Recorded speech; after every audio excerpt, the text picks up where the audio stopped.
Yo, what's good, everybody, and thank you for tuning in to another Tyler Perry Sisters review. This is season 5, episode 13, entitled "Feeling the Heat." I think that's the name of this episode. If not, I will have it corrected once I post. If this is your first time coming to my channel, welcome. If you are a returning family member, you already know what it is and what it always will be. Be sure to like, share, and subscribe if that's what you choose to do. If not, just sit back, relax, and let's get into this thing. First and foremost, let me just say this episode was very underwhelming. It was trash. It was trash, and it's been a minute since I have called out the BS because I tried to keep these reviews very upbeat, very humorous, and laughable. I don't know if I'm going to be able to do that for this one. Like, for me, that's how bad it was. But I'm going to try my best. You know what I'm saying? I'm going to try my best. And like I said, it's been a minute since I've called out some stuff. But today, I think it's a great day to pick that back up. Just maybe for this just one time. So I'm going to deal with the storyline that disappointed me the most. And that is Danny and Q. They're at work. And Q needs a place to live. That's the only reason why he is coming on strong so hard to Danny. It's like he's like a hound dog. He can sense out when a woman is vulnerable, when she's in a, vulnerable state, when she, is in a position where she possibly can make some horrible decisions. It's like he can smell it. He does it for men and women because he did the same thing to Maurice. He finds these people who he can latch. He's like a damn leech who he could just latch himself onto and suck the living life out of. But anyway, that's what that was a little extreme, but that's like what he's trying to do to Danny. So basically, he tells Danny that, they should go out for drinks or whatever, and she should buy him some drinks. And Danny was like, oh, no, I don't do that. He was like, well, I'll buy you some drinks. I'm like, you, with what money? Then I thought about, you done sold half of Maurice and Calvin's belongings, so you probably got some little cash flow on you. And I think for me, it wasn't even the fact that I don't think the restaurant or the bar, wherever they were, I don't think that part disappointed me the most. I think it was the part that Danny actually agreed to go. Like, that was my thing. And I'm thinking this thing with Jonah, like, literally just happened, the day before? And now she's out on I'm not going to call it a date, but she's out on this meetup or this get together with Q, a person who she doesn't even know. And she made mention to that several times in the midst of their conversation. Like, I don't know you. She's not trying to get to know him yet. And still, in her mind, she calculated that this was okay. And I'm just like, Tyler, what are you doing with this storyline? Like, what are you doing with Danny and this whole cute thing? Because for me, it doesn't make sense. And I guess the only thing that people can be hyped about when it comes to this is when she finds out that he's the reason why Sabrina was actually locked up in the first place. That's the only thing I can make of this, because this storyline sincerely doesn't make sense to me. The fact that I could understand him working at the airport because the guy Logan was his connect for him getting employment there, but his connection with Danny and all of that just seems so like far-fetched. It's almost as if Tyler didn't know what to do with the character of Q, and then he was somewhat unsure what to do with the character of Danny this season. I just don't understand. I really don't. So moving along, Maurice and Mr. Prosecutor. Baby, let me tell you something. This scene did have me laughing. When Maurice was telling him to leave him alone, when Maurice got to that second alone, it sent me over. I was so tickled. Maurice, at times, he is funny, but he still get on my nerves. And Mr. Prosecutor, basically, same old. He's trying to play Maurice and Sabrina off of one another. He's telling Maurice that Sabrina basically ratted him out, that she signed the paper of this confession that put the blame on Maurice, and he's trying to tell Maurice that Sabrina is the one who did it. All he needs to do is basically confess to that. And Maurice is not trying to hear it. He knows that Sabrina wouldn't do anything like that to him. However, the prosecutor did place some type of doubt into Maurice's mind, because later on we see Maurice make a phone call to Calvin, and he's asking Calvin, like, did Sabrina rat him out? Did Sabrina give him up? How was it that Sabrina was able to get out and he wasn't? And you can kind of hear the doubt in his voice. Even it's like he's in a tug of war. He knows Sabrina and he knows that she wouldn't do anything like that. But the aesthetics of it looks like, maybe it's a possibility that you know what I'm saying, that she did. And in my mind, I'm thinking, you the one who bought all this hell to y'all front door. You knew a long time ago you shouldn't have been messing with Q, but you were so digmatized, you know what I'm saying, that you just, did what you did. Now you got to deal with all this foolishness. It just don't make no sense. I guess he was feeling the same way Fatima was feeling, the double D, which meant dick deprived. And I actually did like that. I thought that was funny. But we'll get to that a little later. So we see Andi and Fatima, and they're in the office. And Fatima tells Andi that Zach proposed to her. I said, now, wait a minute. There's a difference between someone proposing to you and you being engaged. Which one is it, sis? So I guess we're going to go with Zach proposed. However, Andi saw the tan line on Fatima's finger. I said, wait a minute. How long has sis been wearing this ring? Because you ain't been wearing this ring long enough to have a damn tan line on your finger, because she hasn't been wearing the ring. So come on, Tyler. That's why I understand that Zach and Fatima are a fan favorite. That's something I'm not going to deny. I know that it's true. Giving them their own show, okay, cool. But could we at least have some continuity? That's my biggest issue with this show, or with both shows. It was already an issue with SISTAS. Now created a sub, thing with SISTAS, which is a teamer, and they don't share the same timeline. They don't share the same continuity. So it's like you have to think too much and process too much for this shit to really make sense to you. And it's aggravating. It's aggravating. But we're going to keep it moving right on along. So Fatima, okay, this is my issue. So Andi meeting with the girls. Fatima makes a statement about she know that it's either going to be a party or drama. And being that Karen is pregnant, she knows that it's going to be drama. I said, hold the hell on. The fact that Fatima feels so comfortable with saying little slick shit like that to Andi about her friend is problematic for me.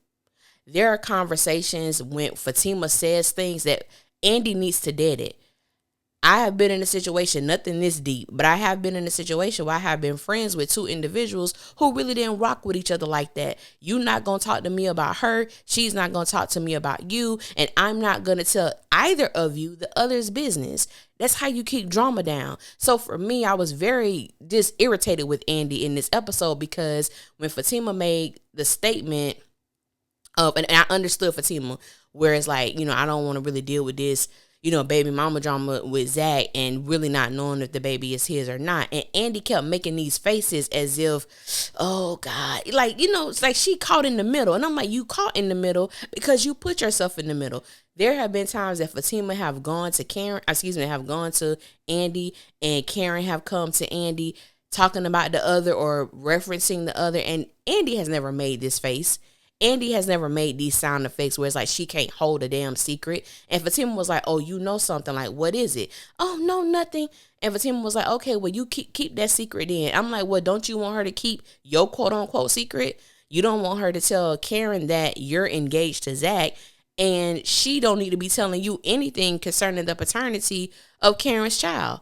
When it gets revealed, it'll get revealed, but it needs to come out of Karen's mouth, not Andi's. That scene is just Andi is just so damn problematic. It just doesn't make any sense. I don't understand why we still on this thing with her not knowing how to be a friend to them both.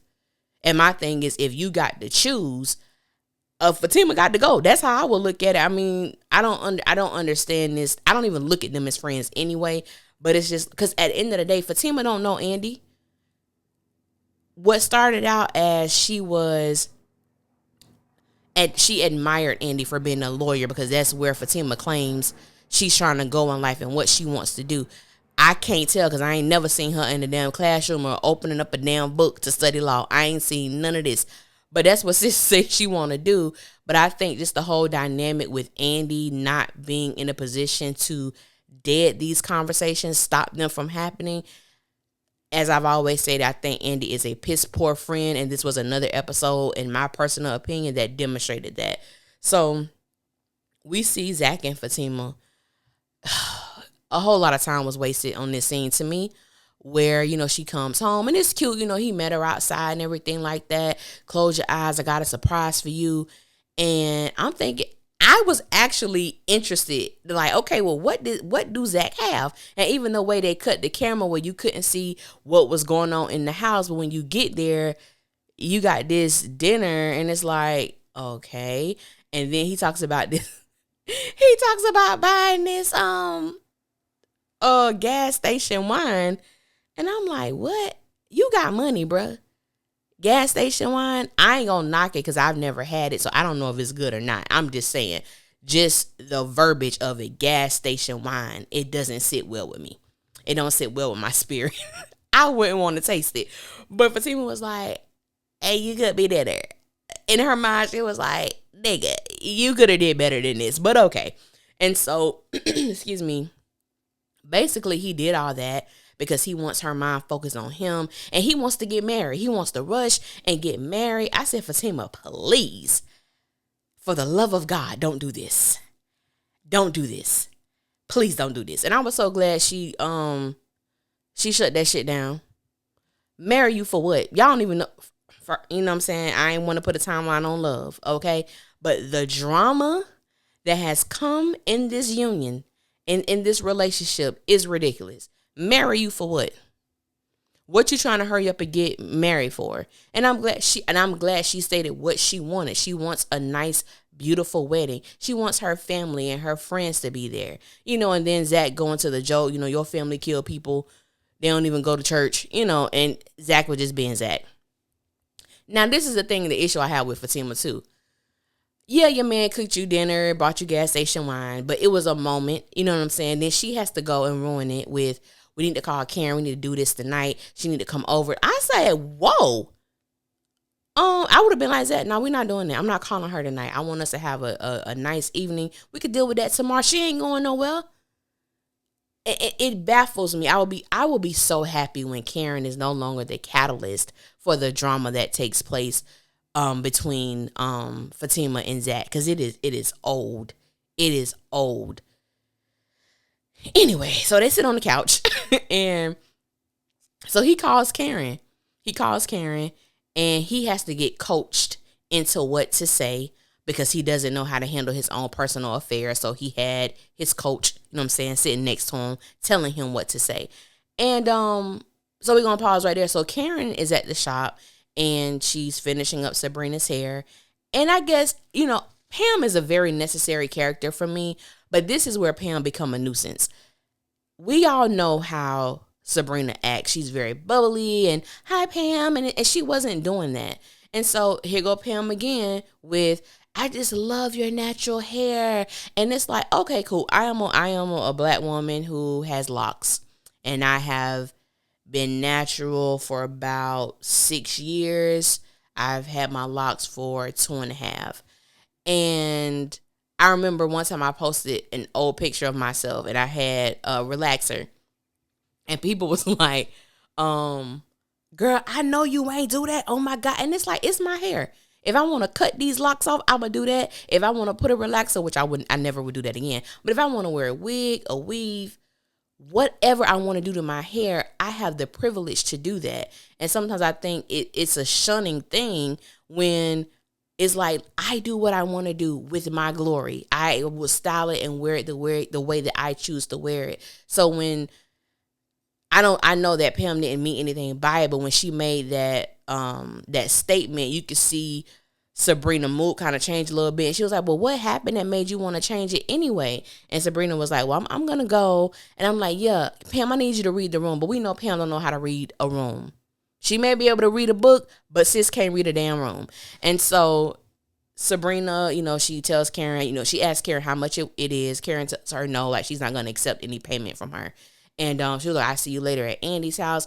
And I do love Karen and, I do love Karen and Sabrina scenes. Because like I said, I think in my last review, I think they have more of a sentimental type of a relationship. And I think that Karen is even when she going through her stuff, I think when it comes to Sabrina, she's a lot calmer when Sabrina is dealing with something.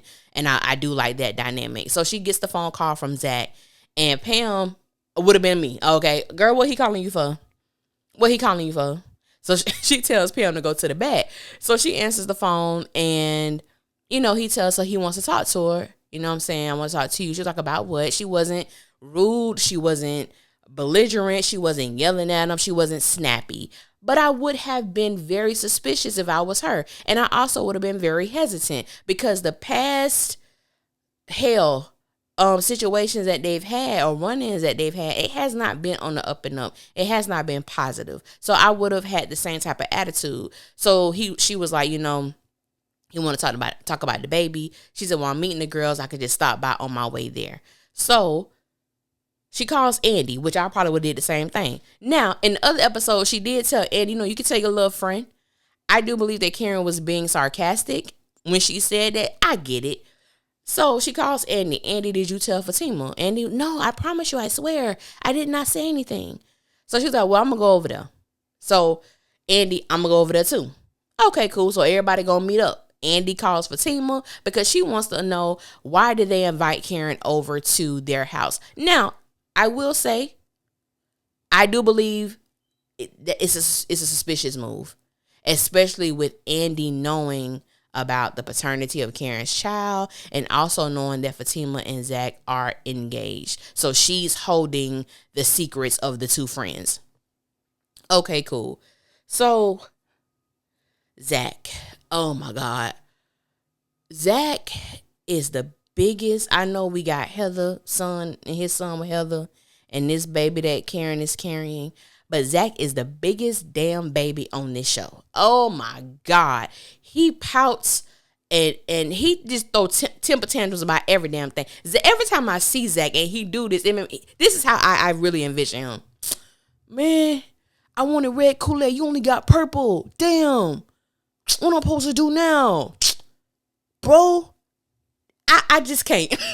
I can't. Besides the fact that Zach is fine, baby, I couldn't do it. I would never take him seriously. I just can't. But anywho, moving right on along, Fatima tells him that she's Didi dick deprived. And I say, sis, I get that, baby. When you haven't had none in a minute, it could change. And in a minute can be a day. A minute could be 5 hours. A minute is a minute, depending upon who you are. And it changed your whole mood. Change your whole mood, your attitude. You real snappy with people. I get it. I get what sis was saying. Y'all know what she was saying. So, Danny and Preston. So basically, Preston has been at Danny's house all day. He didn't go to work. He's just there doing whatever the hell he was doing. Are they thinking about her all day is what he said. And we find out that Danny's neighbor, also known as her landlord, has told Preston everything that happened. No, Danny got hit by somebody. She hit somebody in her car. So, of course, Preston is concerned, and he's pressing Danny to tell him what happened. Danny is not in a position where she wants to reveal that information yet. She's like, I will talk to you about it. I just don't want to talk to you about it now. So thank you for respecting that. That was like her way of saying, so shut the hell up about this, because I'm not saying anything. And Preston was like, I'm not respecting that, and we're going to talk about this like when you get home. And so see, this is my thing with the men on this show. They're not the men. They're not in a relationship. They're not in a committed relationship. They do have certain romantic dynamics with these men, but these are not anybody who they have made a commitment to other than Zach and Fatima. Nobody else has a commitment on this show. And I'm trying to understand, like, I feel I don't like the idea of pressuring me to talk about something that I've already told you I'm not ready to talk about just yet. Or if I give you my word that we are going to talk about it, but I'm going to reveal it to you in my time. So I didn't like that pushiness of Preston. I understood, but I didn't like it. I just didn't like it. I don't like when women feel like, oh my God, I just got, no. Tell them when you're ready. Tell it how you're ready. Tell it in a manner that makes you most comfortable, because it's not about Preston. It's what you gonna do when you find out. That's always my question. So I'm gonna tell you what happened, and then what the hell you gonna do? besides get angry, rise up my blood pressure when I'm really trying to make sense and calm myself down from the experience that I had. I didn't like that. But like I said, I didn't like it, but I definitely understood it. And to be honest, my favorite part of this episode probably was the whole Hayden and Tamara situation. Because I'm forward. I am forward. Her type of forward is probably the things I would have said in college. But she tells, she's doing her job. Tamara understands the assignment. She has pumped up Hayden's head in the little bit of time they have been communicating. She got him feeling like big man on campus, telling him, "Oh, you hard? Nah, baby, this all natural." I hollered. Because from what we know, Fatima has stated that Hayden has a small penis. And I guess Tamara would be the person that could either confirm or deny that, because she gonna find out.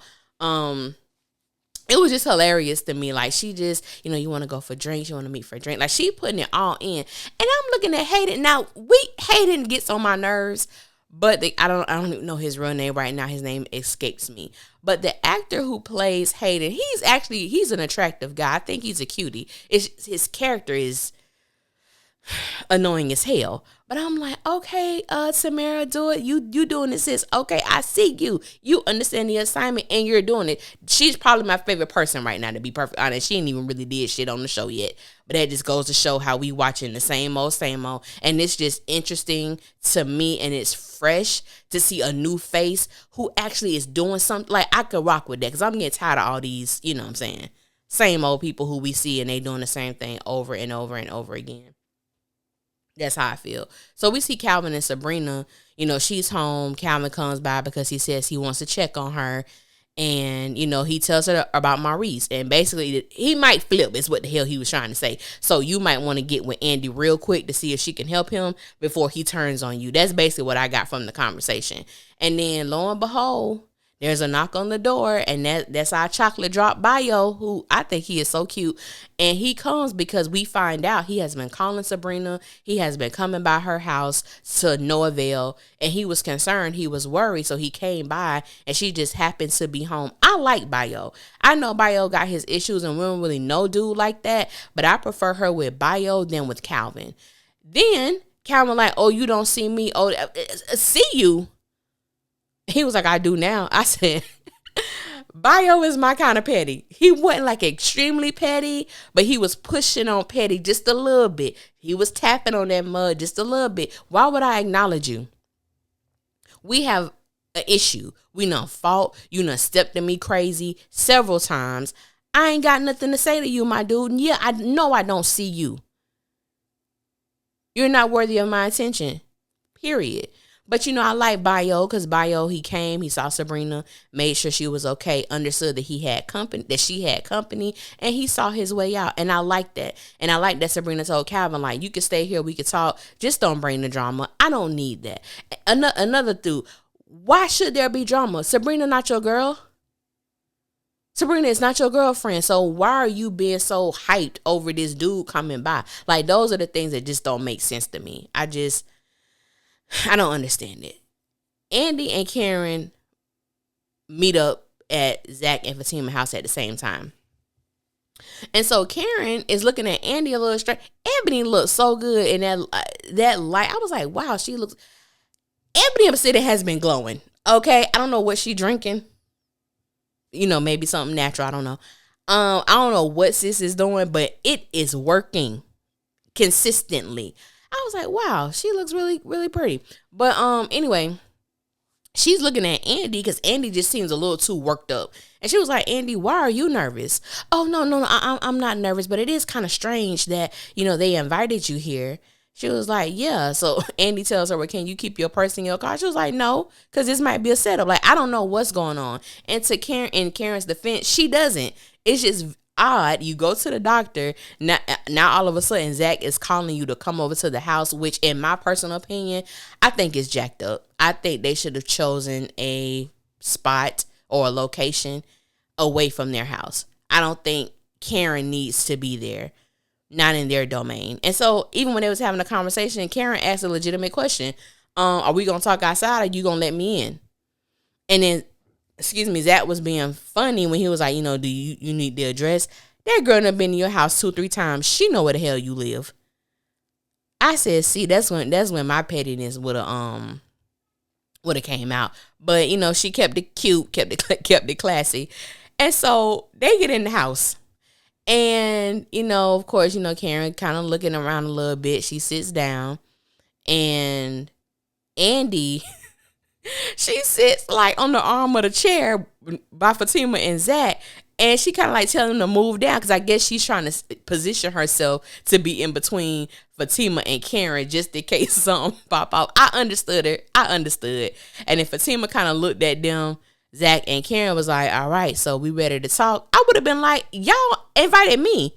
What are we here to talk? See, I would have been hyped. I would have been like, okay, well, I was the one who was invited, so what is it that you would like to talk about? I just don't understand why the hell Fatima has to be the mediator between Zach and Karen. They should be able to communicate in a very, just whatever. I mean, hell, you invited her here. What do you want to talk about? You say you want to talk about the baby. He should be able to handle this conversation. I don't get it. I'm so glad when this mess is over with because they're irritating me. They are irritating me so badly. So, I'm done. I'm done with the review part. But I had some people ask me some questions that I'm not going to do a video for. It just don't make no sense to do a video when I can answer the questions now. Excuse me. One of the questions was someone asked me, would I do a video on why I like Karen so much? And the reality is, it's not a fact of me liking Karen so much. It's about the show in its entirety. I am a reviewer who, I don't watch the show because of a particular character, and I do not watch the show because of a particular storyline. I started out watching SISTAS because I was drawn to the idea that Tyler Perry was creating a show surrounding sisterhood and friendship of professional Black women going through the ins and outs of relationships, of chaos, of their professional lives, their personal lives, family lives. I was drawn to that. I almost felt like in the beginning that SISTAS was like the second coming of Girlfriends. And as time has progressed with the show, Tyler has completely ruined that idea for me. There have been moments, excuse me, where, and I've been very candid, there have been moments where I have truly wanted to stop watching the show. I honestly don't like SISTAS, to be perfectly honest. I love doing the reviews and I love engaging with people about the show because there are certain aspects of the show that I do find entertaining, and there are certain aspects of the show that I think make for great conversation. Things I talk to my friends about and things that I, like to engage with y'all about. But my overall opinion about the show is that it's trash. And the sad part is it really should be a treasure because it has all the properties. It has all the tools to become or be something great. And now I just feel that it's a little too late. I do not know how it can turn around. Specifically talking about the character of Karen, I think it's really sad, and I think it's a disservice.